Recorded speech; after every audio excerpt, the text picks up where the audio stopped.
Salut, je m'appelle Rowan.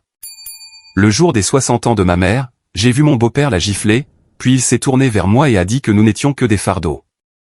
Mon demi-frère nous a poussés vers la porte en jurant, oubliant que chaque centimètre carré de ce pantouse était payé par moi. Les factures, les repas, le toit au-dessus de leur tête, financés par $8000 par mois provenant de mon propre héritage. Cette nuit-là, j'ai pris une décision. J'ai emmené ma mère, je les ai coupés des vivres, j'ai vendu le pantouse et j'ai levé le voile sur tous les mensonges derrière lesquels ils vivaient. Mais ce qui s'est passé ensuite n'était pas une question d'argent. C'était une question de survie. Et la guerre qu'ils ont commencée, je l'ai terminée, mais pas avant qu'ils n'essaient de détruire tout ce qui me restait. Alors, voici la vérité. Connaissez-vous vraiment votre famille ou juste la version qu'ils vous laissent croire? Dallas se rafraîchissait pour la soirée alors que je conduisais vers le pantouse. Le ciel avait encore une faible ligne orange derrière les bâtiments, le genre de lueur qui rendait la ville plus douce qu'elle ne l'était vraiment. J'avais une petite boîte dans ma poche, un simple collier que j'avais acheté pour les 60 ans de ma mère. Rien d'extraordinaire, juste quelque chose qui, je le savais, la ferait sourire. Elle a toujours aimé les cadeaux qui semblaient personnels, jamais les choses chères.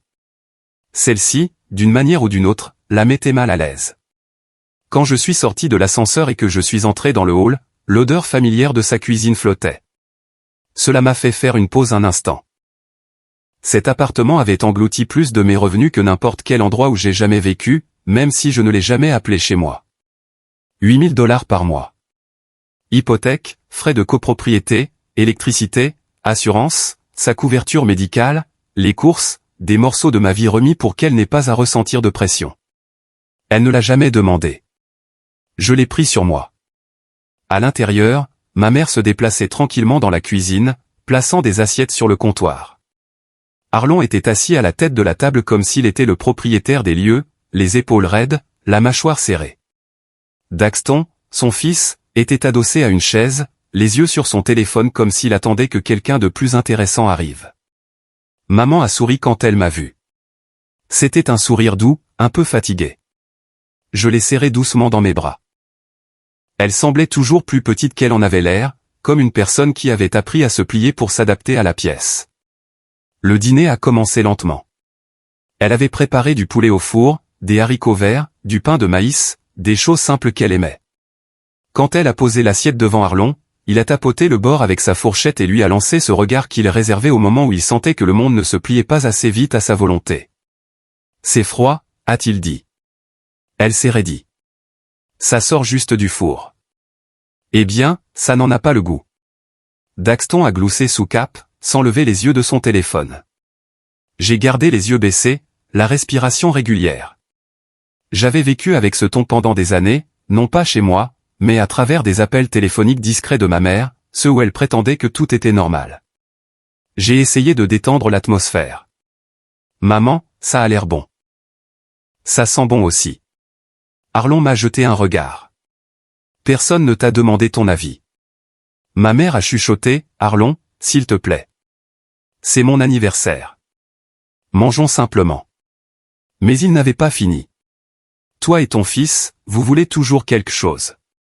Vous avez toujours besoin de quelqu'un d'autre pour nettoyer vos dégâts. C'est laquelle s'est redressée, plus droite que je ne l'avais vue depuis longtemps. Je ne veux pas de problème ce soir. Pourrais-tu baisser la voix? Il s'est levé si vite que sa chaise a raclé le sol. Son visage est devenu d'un rouge profond. Avant que je ne comprenne ce qui se passait, sa main a frappé sa joue avec un claquement qui a fait rétrécir la pièce. « Vous êtes tous les deux un fardeau », a-t-il dit. Je me suis figé. Non pas parce que j'avais peur, mais parce que quelque chose en moi s'est brisé d'une manière que je ne pouvais plus cacher. J'avais vu des disputes, des insultes, une cruauté silencieuse. Mais c'était différent. C'était une ligne franchie si nettement qu'il était impossible de prétendre que ce n'était pas arrivé. Je me suis interposé entre eux et j'ai gardé ma voix stable. Tu ne la touches plus. Arlon s'est penché. Tu te prends pour un héros?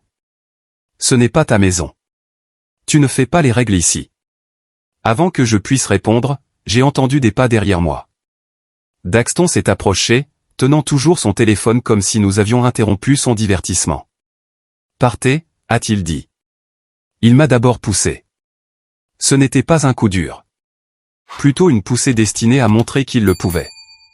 Quand ma mère a attrapé mon bras, il l'a poussé aussi, nous faisant tous les deux trébucher vers la porte. On n'a besoin d'aucun de vous, a-t-il ajouté. Partez. Maman a essayé de retrouver son équilibre et son mouchoir vert est tombé de sa main. Elle le portait toujours, un petit carré de tissu qu'elle avait brodé il y a des années. Je l'ai ramassé automatiquement et je l'ai glissé dans ma poche en l'étudiant. La porte s'est refermée derrière nous avant que je ne trouve les mots. Le couloir semblait plus froid que l'extérieur. Elle tremblait, murmurant des excuses qu'elle ne devait pas. Je suis resté immobile un moment, fixant la porte fermée, mon rythme cardiaque sourd dans mes oreilles. Il croyait vraiment qu'il possédait la vie que je payais. Il croyait que la gentillesse était une faiblesse. Il croyait que ma mère appartenait à l'humeur qui contrôlait cette maison. J'ai regardé le mouchoir dans ma main. La broderie était usée dans les coins. Les initiales de ma mère étaient toujours visibles, fanées, mais là. Quelque chose en moi s'est aligné avec une clarté qui n'avait pas besoin d'être dite.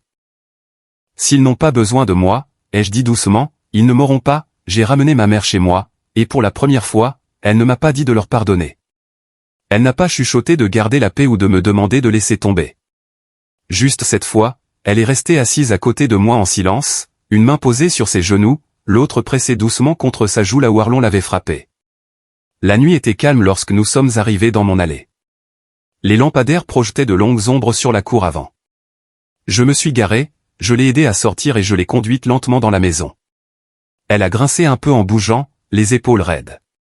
À l'intérieur, la chaleur de mon salon contrastait fortement avec ce dont nous venions. J'ai pris son manteau, je l'ai drapé sur le dossier du canapé et je l'ai aidée à s'asseoir sur les coussins. Elle a regardé la pièce comme si elle ne la connaissait pas, bien qu'elle y soit venue des dizaines de fois. « Ça va ?» a-t-elle dit en essayant de sourire. « Ce n'est rien. »« Tu n'as pas à dire ça, » ai-je dit doucement en m'agenouillant devant elle. « Tu n'as plus à faire semblant. » Ses doigts ont instinctivement effleuré le bord de sa joue, essayant de couvrir la marque rouge, même si elle savait que je l'avais déjà vue. Je ne l'ai pas pressée. Je suis resté assis là un moment, attendant que sa respiration se calme. « J'ai tout gâché » a-t-elle chuchoté. Je n'aurais rien dû dire. « Tu n'as rien gâché » ai-je dit, la voix basse. « Ce sont eux. Et peut-être qu'il est temps que nous arrêtions tous les deux de protéger des gens qui ne nous ont jamais protégés. » Elle n'a pas répondu, a juste détourné le regard, honteuse. Mais je l'ai vu dans ses yeux. Quelque chose avait changé. Plus tard dans la nuit, une fois qu'elle s'est couchée dans la chambre d'amis, je me suis assis dans mon bureau avec un verre d'eau, fixant mon ordinateur. Je ne savais pas exactement ce que je cherchais, juste que je devais faire quelque chose. J'ai ouvert mes dossiers financiers. Ce n'était pas difficile de trouver ce dont j'avais besoin. Virements automatiques, relevés de services publics, cotisations de copropriété, factures d'urgence, jusqu'aux participations aux frais dentaires, tout provenait de mes comptes. 8 000 $ par mois, parfois plus. J'ai fait défiler les chiffres et j'ai réalisé que je n'avais pas manqué un seul paiement en plus de 5 ans. Arlon n'avait rien payé. Daxton, pas un centime. Mon estomac s'est noué.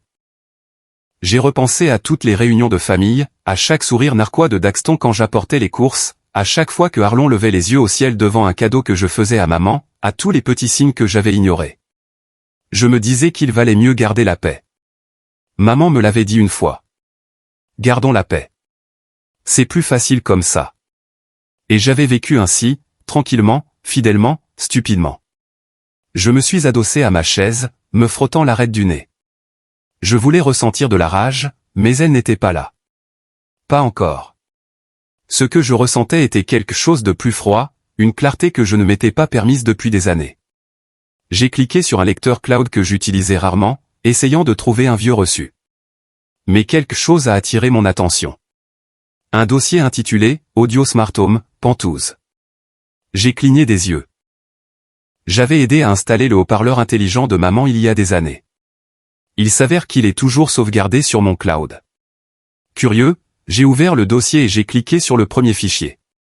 Il a grésillé un moment. Puis j'ai entendu la voix de Arlon. Le garçon pense que payer les factures le rend important. Daxton a ri. On va le traire jusqu'à ce qu'il soit à sec. Je suis resté figé. Un autre fichier. Arlon encore. Si Marlo n'était pas si faible, elle lui dirait d'arrêter de se montrer. J'ai arrêté de respirer un moment, non pas parce que ça faisait mal, mais parce que tout prenait soudain un sens. Ils ne m'ont jamais vu comme un membre de la famille. J'étais un compte en banque, un distributeur automatique silencieux sans opinion ni limite. Chaque visite, chaque fête, chaque sacrifice silencieux. Je ne faisais que financer leur vie tout en étant moqué dans mon dos. Ma main a légèrement tremblé en cliquant sur un autre fichier, juste plus de la même chose. Condescendance, arrogance, moquerie. Mon nom utilisé comme une chute. Je n'ai pas pleuré. Je n'ai pas crié. Ce qui s'est installé en moi était trop propre pour ça. C'est à ce moment-là que tout est devenu simple. On a frappé à la porte du bureau. J'ai mis l'audio en pause. Entrez. Elle s'est ouverte en grinçant et maman est entrée, le visage pâle, les yeux rouges. Elle a dû entendre quelque chose du couloir. Elle a vu l'écran, le dossier, l'audio qui jouait encore faiblement. Elle a couvert sa bouche. Oh mon Dieu, Rowan. Je ne savais pas qu'il disait ça. Je ne savais pas, je me suis levé et je me suis approché d'elle avant qu'elle ne puisse dire un mot de plus. Arrête. Tu n'as pas à t'excuser pour eux. Plus maintenant. Des larmes ont coulé sur sa joue. J'aurais dû te protéger. Je l'ai prise dans mes bras. Maman, rien de tout ça n'est de ta faute. Mais ça se termine ce soir. Elle a hoché la tête contre mon épaule. Après qu'elle ait quitté la pièce, je me suis retourné vers le bureau, j'ai ouvert un dossier sécurisé et j'ai sorti les documents juridiques que j'avais enterrés pendant des années. Compte d'héritage, acte de propriété du Penthouse, conditions de transfert. J'ai commencé à lire attentivement, ligne par ligne, plus de réactions. Cette fois, j'allais agir comme un homme qui n'avait rien à perdre et toutes les raisons d'agir. C'est à ce moment-là que j'ai réalisé qu'ils ne s'étaient pas contentés de profiter de moi. Ils avaient réécrit ma place dans ma propre famille. Au lever du soleil, je suis retourné au Penthouse, non pas pour me réconcilier, mais pour voir ce qu'ils cachaient d'autre. Ma mère dormait encore quand je suis parti. Je ne lui ai pas dit où j'allais. Je n'étais pas sûr qu'elle veuille le savoir. Les rues étaient calmes, le genre de calme qui n'existe qu'avant que la ville ne se réveille complètement. Je me suis garé dans la section des invités de l'immeuble, pas dans la place assignée que je payais. Je ne voulais aucune trace de familiarité m'accompagnant. Pas aujourd'hui.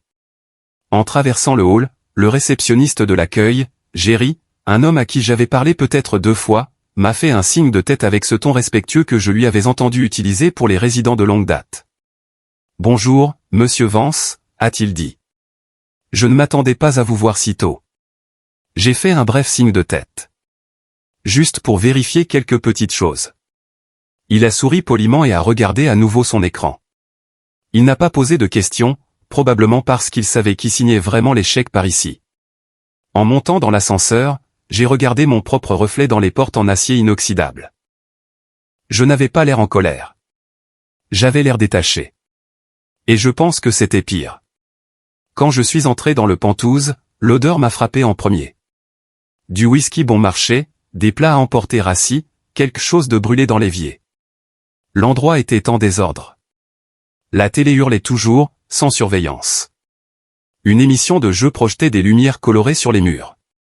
Des chaussures traînaient dans le couloir. Du linge à moitié fourré dans un panier. Une canette de bière roulant paresseusement sur le carrelage. Ça ne ressemblait pas à une maison. Ça ressemblait à une décharge où quelqu'un s'était écrasé, payé par quelqu'un d'autre. J'ai traversé le salon lentement, en prenant tout en compte. Le tapis que j'avais aidé maman à choisir était taché. L'œuvre d'art sur le mur, un cadeau de ma part à Noël dernier, était de travers, un coin se décollant. Il n'y avait aucun signe que quelqu'un se souciait de l'espace ou de qui le leur avait donné. J'ai atteint le placard du couloir, j'ai ouvert le tiroir du bas et j'ai commencé à fouiller. Je ne savais pas ce que je m'attendais à trouver. Mais je l'ai trouvé quand même. Des piles de courriers, de cartes, de lettres, de documents qui n'avaient rien à voir avec moi, sauf qu'ils avaient tout à voir avec moi. Une carte de Noël d'un de mes cousins adressée à Arlon. Merci pour tout ce que tu fais pour tante Marlo. J'ai entendu dire que tu couvrais tout. Tu es un homme bon. Mes mains se sont crispées. Puis des emails imprimés, pliés, de Daxton à certains de ses amis. Mon père paie tout l'endroit. Rowan n'est qu'un nom sur le bail. Un autre, il aime se montrer de temps en temps pour jouer les héros. On le laisse faire. Tant que l'argent continue d'arriver. Je n'ai pas pu bouger pendant quelques secondes. Je suis resté là, les papiers à la main, respirant à travers des dents serrées. Ils n'ont pas seulement pris l'argent, ils en ont pris le crédit. Ils ont réécrit le récit. Alors, je suis devenu le cas de Charité. Toutes ces années, anniversaire de mariage, facture d'hôpital, même un système de sécurité que j'ai installé moi-même, ils s'étaient présentés comme les pourvoyeurs. Et moi? J'étais juste l'idiot qui continuait de se montrer. La gifle. La nuit dernière n'était pas la coupure la plus profonde. C'était celle-ci. J'ai laissé tomber les papiers et je me suis dirigé vers la cuisine. C'est là que je me suis souvenu du haut-parleur, le même modèle dont j'avais trouvé des fichiers la nuit dernière. J'ai de nouveau accédé aux journaux vocaux, faisant défiler jusqu'à ce que je voie un fichier datant de 2 semaines. J'ai hésité un instant, puis j'ai appuyé sur lecture. La voix de Daxton, riant. Elle s'effondre, mec. Vieille, lente et tellement dramatique. Mais bon, quand elle craque, Rowan paie la note. Papa sait comment tirer les ficelles. Le rire qui a suivi était suffisant, confiant, cruel. Elle est pathétique, mais utile. C'est ça le truc. Tu la gardes effrayée, tu la gardes silencieuse. Rowan n'arrêtera pas de payer s'il pense qu'elle souffre. Je me suis figé. Il ne se moquait plus seulement de moi. Il parlait de ma mère comme si elle était un pion, quelque chose de fragile, quelque chose à manipuler. Et soudain, le dégoût s'est transformé en quelque chose de plus vif, de plus net. C'était ça. Ils n'étaient pas seulement ingrats. Ils étaient dangereux. Arlon l'a frappé. Daxton l'a utilisé.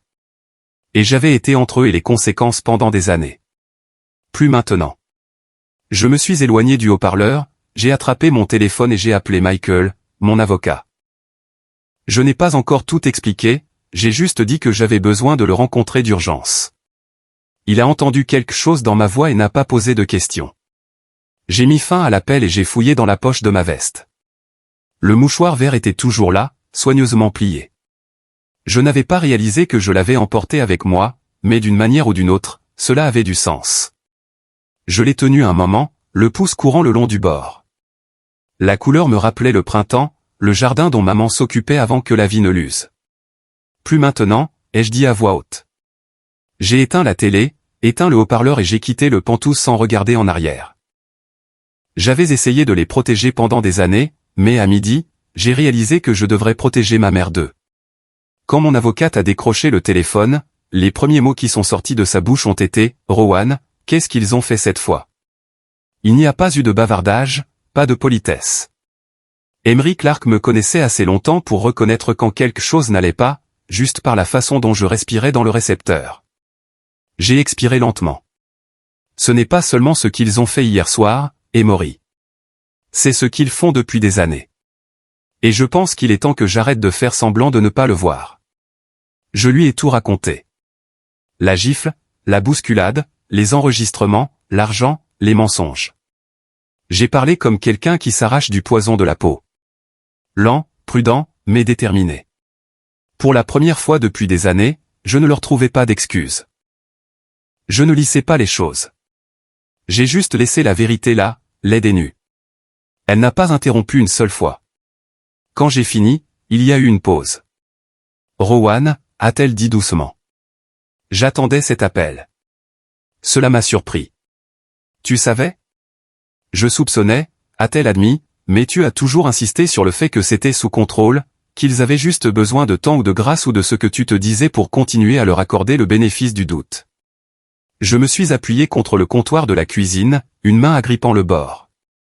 J'ai besoin de savoir s'il y a plus, ai-je dit. Quelque chose que j'ai manqué. Elle a de nouveau fait une pause, tapant en arrière-plan. Laisse-moi consulter les derniers rapports de surveillance que nous avons exécutés sur ton portefeuille. Quelques secondes se sont écoulées.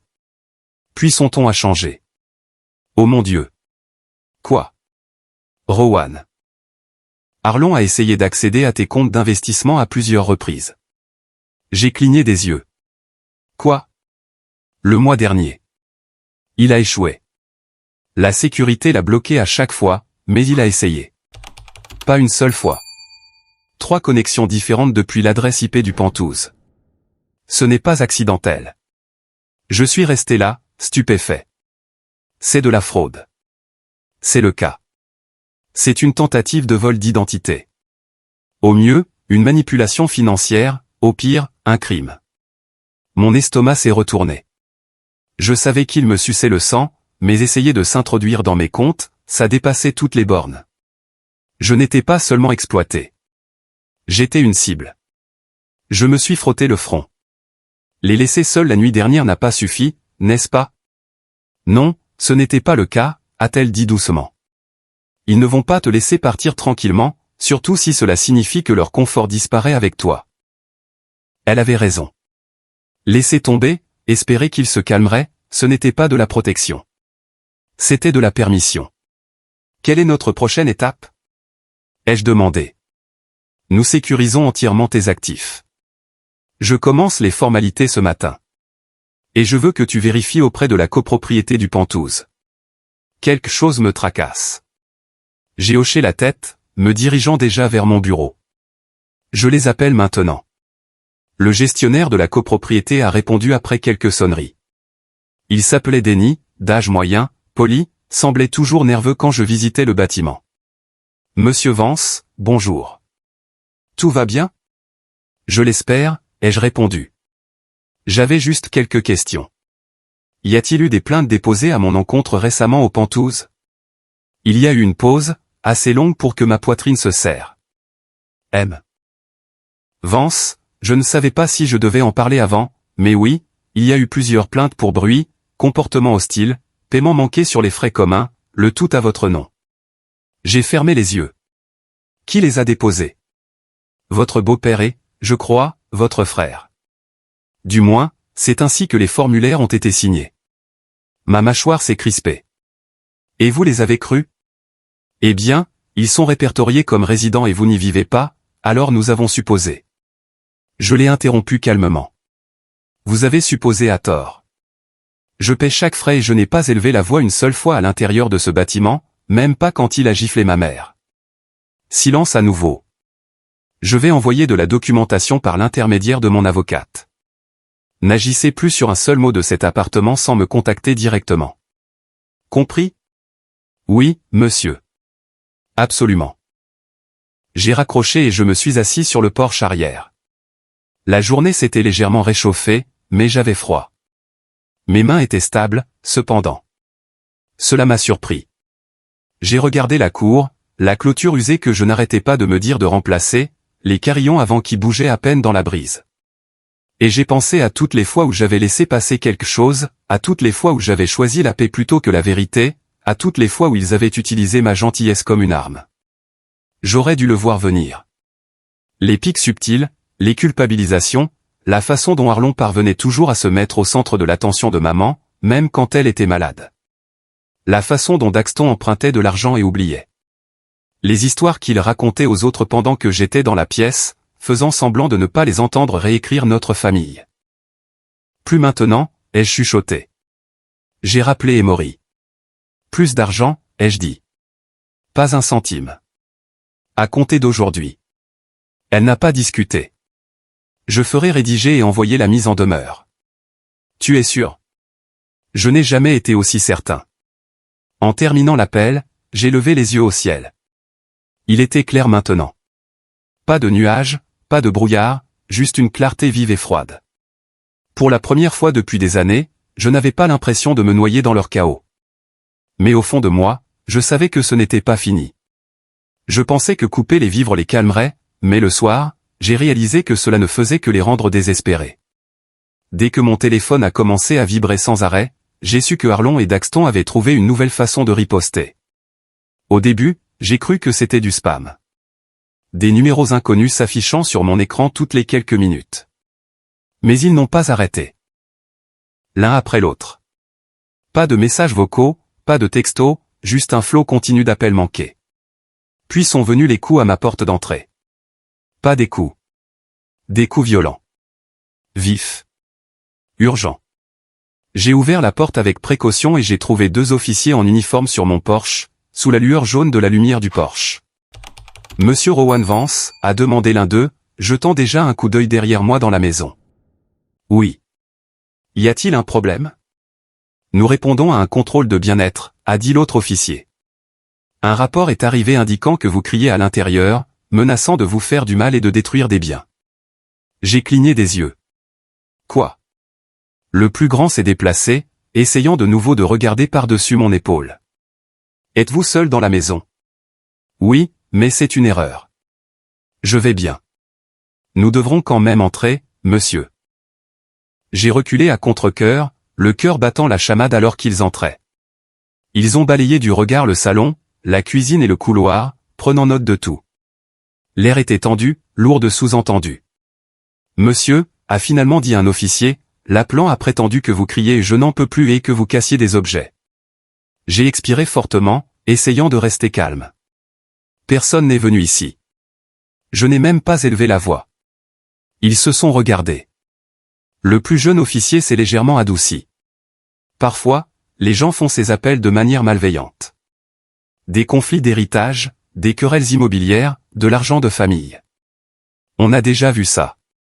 Ça m'a frappé comme une gifle. Ce n'était pas juste une tactique d'intimidation au hasard.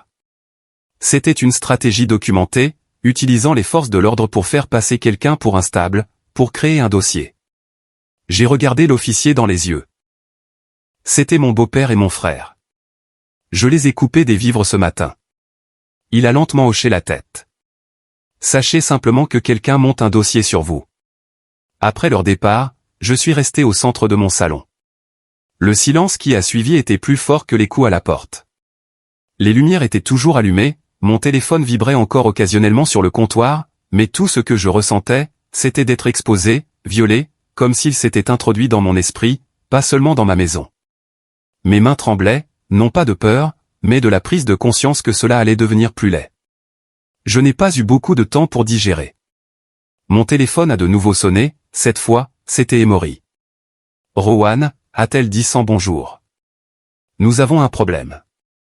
Bien sûr que nous en avons.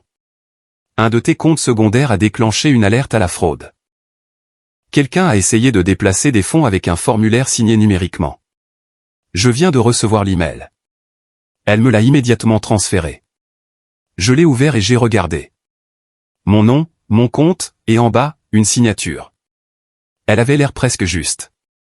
Mon nom, la courbe des lettres, la queue finale que j'ajoutais toujours au dernier E. Mais ce n'était pas la mienne. C'était proche, bâclé. Un travail de copier-coller superposé avec juste assez de soin pour tromper quelqu'un qui ne s'y connaissait pas d'Axton. Il avait toujours été doué pour la technologie, mais pas assez pour déjouer le système de fraude d'une banque. J'ai fixé le document, la bile me montant à la gorge.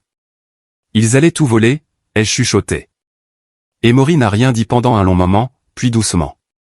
C'était prévu, Rowan. Rien de tout cela n'est spontané. Il se prépare depuis des mois. Je me suis assis lentement sur le bord du canapé, le poids de tout cela me pesant sur la poitrine. Comment ai-je pu ne pas le voir? Ai-je marmonné? Toutes ces années, toutes les factures, les dîners, les faveurs, je pensais que je faisais ce qu'il fallait. Je pensais que je protégeais ma mère. Tu le faisais, a-t-elle dit doucement. Tu ne réalisais simplement pas de qui tu la protégeais. Je me suis penché en avant, les coudes sur les genoux, la tête dans les mains.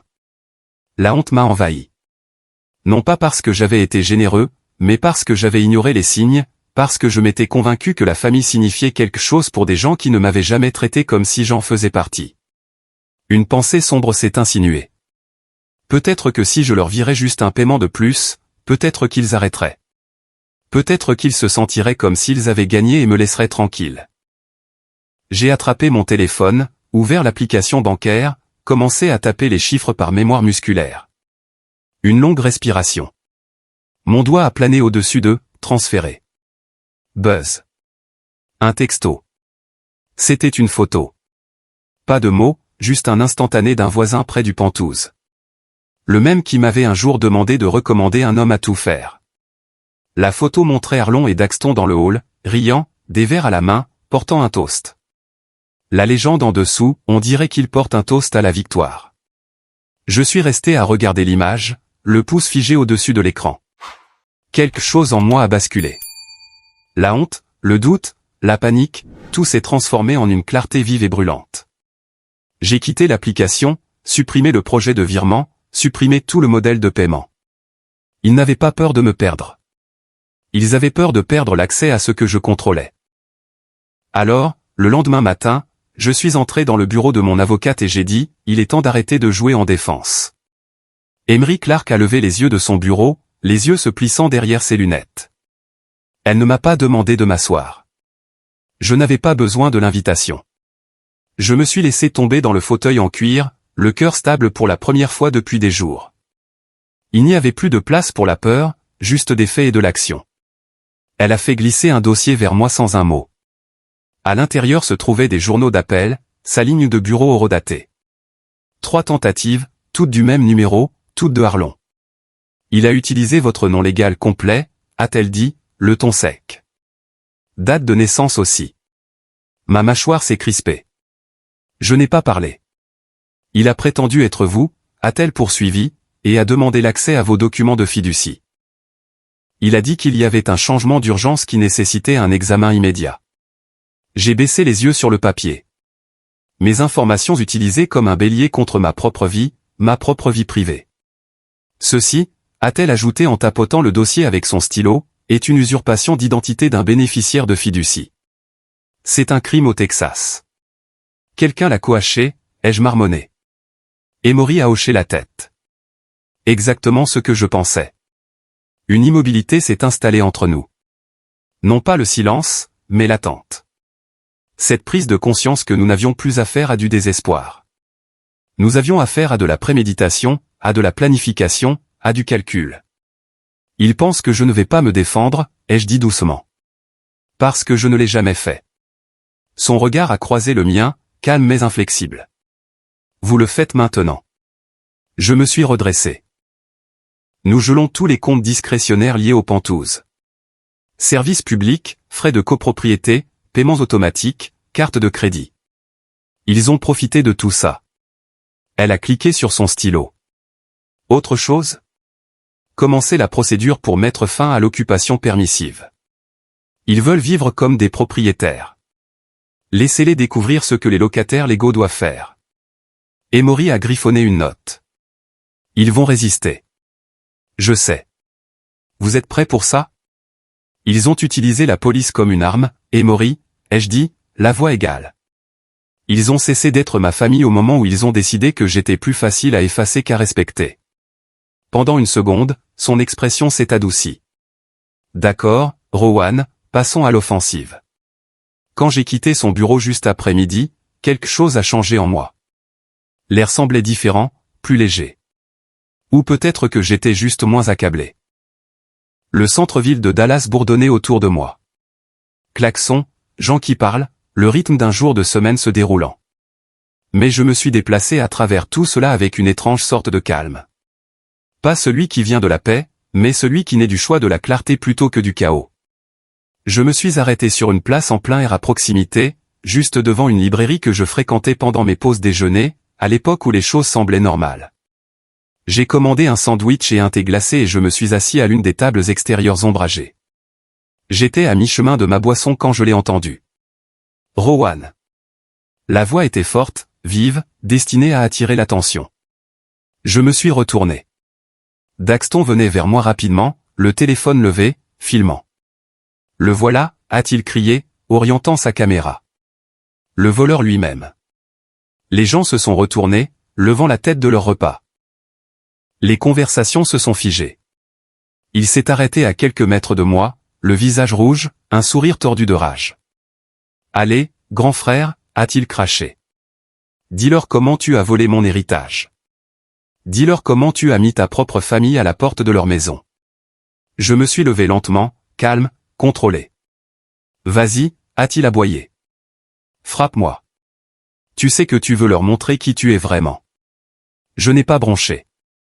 Au lieu de cela, je me suis légèrement tourné vers le gardien de sécurité de la place, qui s'approchait déjà. « Appelez la police » ai-je dit clairement. Cet homme me harcèle et a un historique documenté de tentatives de fraude sur mes comptes. Daxton a cligné des yeux. J'ai gardé les mains bien en vue. Je n'ai pas élevé la voix. Je n'avais même pas l'air en colère, juste stable. Et cela a brisé son rythme. Il a baissé le téléphone une fraction de seconde, juste assez pour perdre pied dans sa performance. « Tu es un lâche », a-t-il marmonné, plus doucement maintenant. « Je suis un témoin », ai-je répondu. « Et tout le monde aussi. » Le gardien est intervenu, sa radio crépitant. Daxton a regardé autour de lui, réalisant que les gens regardaient, et pas avec sympathie. Il a arrêté la diffusion en direct, a marmonné quelque chose sur le harcèlement juridique, puis a commencé à reculer. Quand la police est arrivée quelques minutes plus tard, j'ai calmement signalé la précédente tentative de virement frauduleux, le harcèlement et le précédent faux contrôle de bien-être. L'un des officiers a pris des notes pendant qu'un autre parlait avec Daxton, qui s'était retiré au bord de la place. Je pouvais le voir gesticuler sauvagement, essayant d'expliquer quelque chose, n'importe quoi. Finalement, un officier s'est approché de moi. « Monsieur, d'après ce que nous avons examiné, il y a un cas possible ici d'intimidation et de fraude électronique. Souhaitez-vous déposer une plainte maintenant ou attendre votre avocat ? Emory s'en chargera, ai-je dit. Il a hoché la tête. Vous avez bien fait de rester calme. La plupart des gens ne l'auraient pas fait. J'ai esquissé un petit sourire crispé. J'étais la plupart des gens. En retournant à ma voiture, quelque chose en moi a semblé différent. Non pas plus léger, mais plus fort. Je ne faisais plus que leur survivre. Je les déjouais. Ils ne s'y attendaient pas. Et je savais maintenant que je n'avais pas besoin de leur respect. J'avais besoin qu'ils sortent de ma vie. Mais cette nuit-là, alors que je commençais enfin à respirer, ma sonnette a retenti et tout a de nouveau dégénéré. Quand j'ai ouvert la porte et que j'ai vu l'enveloppe scotchée à la vitre, j'ai su que ce n'était pas fini. Ils avaient trouvé un nouvel angle. Il était plus de 21 heures. La lumière du Porsche bourdonnait doucement derrière moi alors que je décollais l'épaisse enveloppe craft de la porte. Saut légal, lourd, trop formel pour un bluff, trop soudain pour un malentendu. J'ai verrouillé la porte derrière moi, je suis allé dans la cuisine et je l'ai posée sur la table. Mes doigts ont hésité une seconde avant de briser le seau. À l'intérieur, les papiers étaient nets, épais, délibérés. J'ai parcouru la première page et les mots m'ont frappé plus fort que n'importe quelle gifle n'aurait pu le faire. Requête en ordonnance de protection. Allégation de coercition financière et de violence psychologique, déposée par Arlon et Daxton contre moi. Ils m'accusaient, moi, de manipuler et d'isoler ma propre mère, d'exercer une influence indue sur elle, de contrôler ses finances, ses mouvements, ses soins, comme si je l'avais enlevé de leurs bras aimants et l'avais enfermé.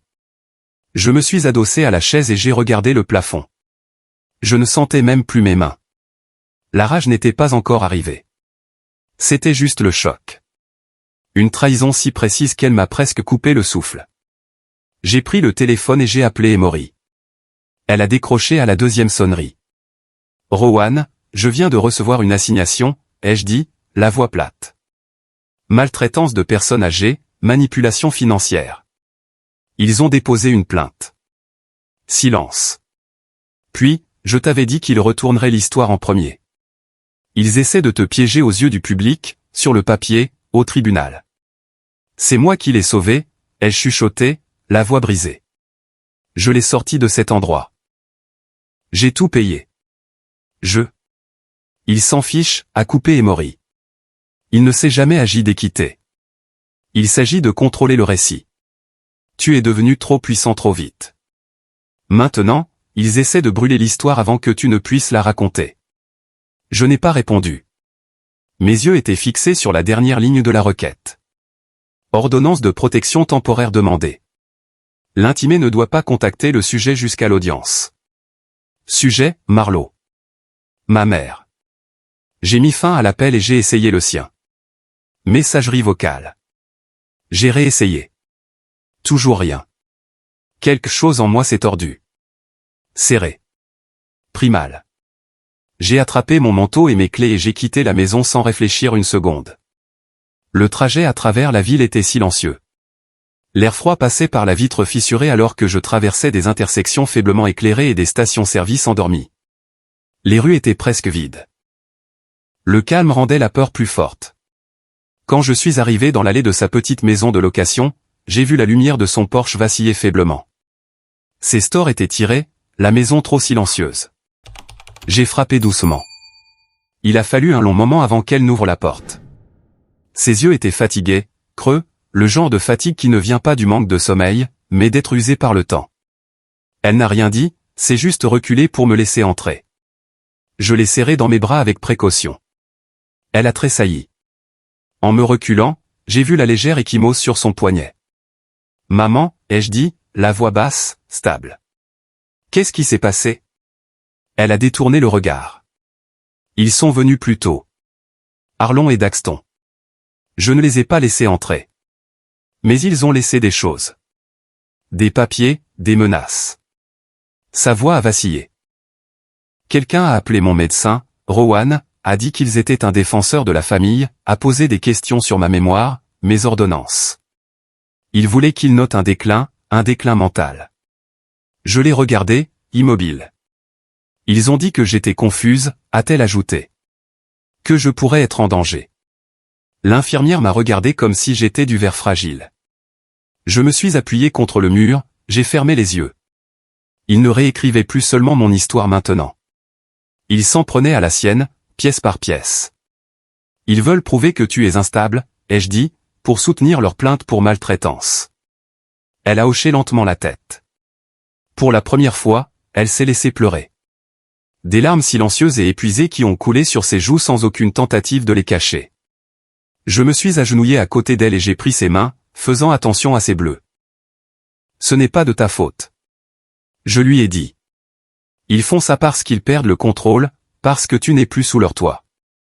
Ses épaules ont tremblé, et soudain je l'ai vue, non pas comme ma mère, non pas comme la femme qui a tenu notre famille unie pendant des décennies, mais comme quelqu'un qui avait porté trop de choses pendant trop longtemps, quelqu'un qui avait été traité comme un pion encore plus longtemps que moi. Nous sommes restés assis en silence pendant un long moment. Puis je me suis levé, j'ai essuyé mon visage. La décision avait déjà été prise avant que je n'entre par sa porte, mais maintenant elle brûlait comme du fer dans ma poitrine. « Maman » ai-je dit, « j'ai besoin que tu me fasses confiance. » Elle a levé les yeux vers moi, rouge. « Je vais mettre fin à tout ça. » Je suis sorti et j'ai composé le numéro d'Emory. « Demain matin » ai-je dit, « nous passons à la vitesse supérieure. Je veux toutes les voies légales ouvertes. Contre-plainte complète, ordonnance restrictive, affidavit médical. On bouge. Tu es sûr ? A-t-elle demandé. Je n'ai jamais été aussi sûr. Parce qu'il ne s'agissait plus seulement de me protéger. Il s'agissait de protéger la femme qu'il ne s'attendait jamais à voir se libérer. La femme qu'il pensait pouvoir réduire au silence avec de la paperasse et des mensonges chuchotés. La femme qu'ils ont blessée sans jamais avoir l'intention de la guérir. Cette pensée a résonné dans ma tête alors que je conduisais à travers la brume matinale vers le bureau d'Emory. La ligne d'horizon n'avait pas encore percé le gris, et la ville semblait silencieuse, comme si elle savait que quelque chose était sur le point de se briser. Quand Emory a fait glisser le document final sur son bureau, mon monde entier a basculé. Ce n'était pas juste une contre-attaque. C'était une déclaration de guerre. Elle n'a rien dit au début. Ses yeux ont juste croisé les miens avec une sorte de fureur silencieuse. Je pouvais dire qu'elle n'avait pas dormi. Ils l'ont déposée vers 3h20 ce matin, a-t-elle dit. Une injonction d'urgence.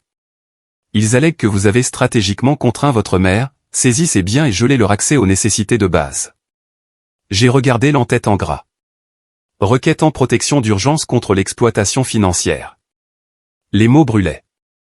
Ils transforment tout ce que j'ai fait pour elle en arme, ai-je marmonné. Et ils n'ont pas fini, a-t-elle dit d'un air sombre, en attrapant son ordinateur portable. Elle a tourné l'écran vers moi. C'était un titre sur un site d'information local de Dallas, un de ceux qui se situe à la frontière entre le journalisme et les ragots. Un fils riche exploite une mère vulnérable dans un stratagème financier de plusieurs décennies. J'ai lu les premières lignes. Il me dépeignait comme un manipulateur, un homme qui utilisait la fragilité de sa mère pour siphonner des richesses et contrôler son patrimoine.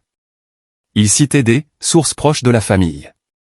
Ils ont publié des captures d'écran falsifiées, des messages textes sortis de leur contexte et un grand livre qui ressemblait au mien, à l'exception des dates modifiées et des virements gonflés. Il y avait même des photos, une de moi aidant ma mère à sortir d'une voiture, une autre d'elle assise tranquillement sur un banc, regardant au loin. Ils avaient choisi chaque image pour suggérer l'isolement, la fragilité. Quand j'ai fait défiler à mi-chemin, mon téléphone a commencé à vibrer. 2 textos, puis 6, puis 23. Des partenaires commerciaux, des clients, des gens dont je n'avais pas eu de nouvelles depuis des années. Est-ce vrai? Qu'est-ce qui se passe? Tu dois prendre les devants. Le nœud dans ma poitrine pulsait comme un fil électrique. Ils essaient d'effacer qui je suis, ai-je dit à voix basse. Emory a claqué son stylo sur le bureau. Alors on ne leur laisse pas le temps de respirer. Elle a attrapé un bloc-notes et a commencé à griffonner. Nous déposons une demande d'annulation d'urgence, une plainte pour diffamation, un traçage financier, tout ça aujourd'hui, tout de suite. J'ai hoché lentement la tête, la tempête à l'intérieur de moi se transformant en quelque chose de plus froid, de plus clair. Il voulait me détruire avec du bruit, ai-je dit. Il est temps que je parle, en fait. À la mi-journée, nous étions au palais de justice. Le couloir bourdonnait de conversations à voix basse, de bruits de papier et de pas étouffés. De l'autre côté du couloir, je les ai vus. Arlon dans son habituel blazer, les bras croisés comme s'il posait pour une couverture de magazine. Daxton se tenait un demi-pas derrière lui, chuchotant quelque chose. Arlon a souri plus largement. Je n'ai pas bronché, j'ai juste respiré. Dedans, dehors. Ils n'étaient pas là pour plaider une cause. Ils étaient là pour le spectacle. Un greffier nous a appelés dans une salle de conférence latérale. C'est là que j'ai ouvert mon sac et sorti le classeur noir que je portais silencieusement depuis 2 décennies. Il avait l'air banal. Des bords usés, un coin fissuré. Mais à l'intérieur se trouvaient tous les reçus, tous les paiements d'hypothèque, tous les chèques de frais de scolarité, toutes les courses que j'avais couvertes de 2003 à cette année même. Chaque sacrifice qu'ils avaient revendiqué comme leur droit. J'avais la preuve. J'ai fait glisser le classeur vers Emory. Ses yeux ont parcouru les premières pages, puis se sont écarquillés. Ce n'est pas juste une défense, a-t-elle dit d'une voix feutrée. C'est un coup de grâce. J'ai secoué la tête. Ce n'est pas un coup. C'est la vérité. 10 minutes plus tard, Arlon et Daxton sont entrés dans la pièce. Arlon parlait déjà avant de s'asseoir. On nous a conseillé de demander une injonction complète. Emory l'a interrompu. Calme. Précise. Je vous suggère d'arrêter de parler, a-t-elle dit en faisant glisser le classeur vers l'avant. Et de regarder. Arlon a ri. Qu'est-ce que c'est? Un album de souvenirs? Il a tourné la première page. Le sourire est mort sur son visage. Daxton s'est penché et sa couleur a disparu. Rapidement. Journaux de paiement, images de chèques, notes de ma main, copies de factures adressées à moi, déclaration de revenus, assurance, autorisation de soins de santé, procuration d'avant même qu'il ne sache ce que ce terme signifiait. Ligne par ligne, page par page. Je me suis penché en avant, la voix stable. Chaque dollar que vous avez dépensé était le mien. Chaque luxe que vous avez revendiqué, le mien. Chaque mensonge que vous racontez se termine aujourd'hui. Daxton a ouvert la bouche, puis l'a refermée. Arlon a regardé Emory. C'est manipulé. Vous ne pouvez pas juste. Emory n'a pas scié. Si vous continuez, je déposerai des accusations de fraude au niveau fédéral pour les documents falsifiés que vous avez divulgués à la presse et d'exploitation de personnes âgées au nom de votre cliente. Arlon a cligné des yeux. Il a réessayé. Nous avons été induits en erreur. Nous ne savions pas, vous saviez exactement, ai-je dit. Vous avez utilisé mon silence pendant des années. Vous pensiez que cela signifiait de la faiblesse. Je me suis levé. Aujourd'hui, cela signifie que vous n'avez plus nulle part où vous cacher. L'air a changé dans cette pièce. Le genre de changement qui se produit lorsque les mensonges cessent de fonctionner. Quand les gens qui ont toujours parlé plus fort se retrouvent soudain sans mots. Pour la première fois de ma vie d'adulte, je l'ai ressenti. Non pas de la rage, non pas de la vengeance, juste du pouvoir. Propre, mérité. Je suis sorti du palais de justice avec Emory à mes côtés. Le ciel s'était éclairci, bleu, ouvert, silencieux. Je pensais que la guerre était finie, jusqu'à ce que l'appel qui a tout changé arrive. Quand mon téléphone a sonné et que j'ai entendu la voix tremblante de ma mère, j'ai su que le coup final n'avait pas encore été porté. Elle chuchotait, tremblante, à bout de souffle. Il est dehors, Rowan. Il est à la porte. Il frappe et crie. Je n'ai pas ouvert. Je n'ai rien dit. J'attrapais déjà mes clés. Reste loin de la porte. Verrouille-la. J'arrive. Le trajet en ascenseur depuis le parking du palais de justice a semblé une éternité. Le temps d'arriver à ma voiture, j'avais déjà appelé l'entreprise de sécurité de mon cabinet. Ils étaient à 2 pâtés de maison de l'appartement de Marlo et se redirigeaient immédiatement. Je n'allais pas la laisser affronter ça seule. Pas encore. La circulation était floue. J'ai à peine enregistré les feux ou les klaxons. Tout ce à quoi je pouvais penser, c'était sa voix, brisée, effrayée, essayant d'être courageuse. Quand je suis arrivé dans sa rue, je l'ai repéré instantanément.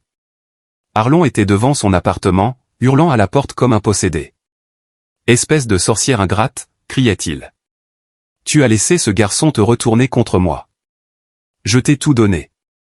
Je t'ai donné un nom, une maison, une vie. » Daxton se tenait derrière lui, voûté, les bras croisés sur sa poitrine. Il ne criait pas. Il ne regardait même pas sa porte, fixant simplement le vide comme s'il voulait disparaître. Je me suis garé de travers sur le trottoir et je n'ai même pas fermé la portière de la voiture derrière moi.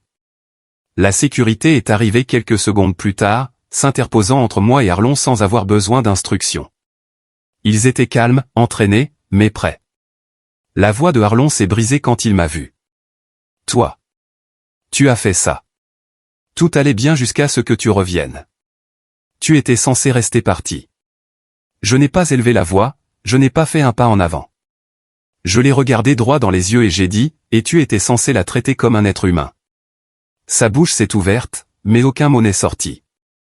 Il a tendu la main vers moi, les yeux hagards, mais ma sécurité s'est interposée et l'a retenu. Il n'a pas été blessé, juste arrêté, maîtrisé. Et pour la première fois, je l'ai vu pour ce qu'il était vraiment.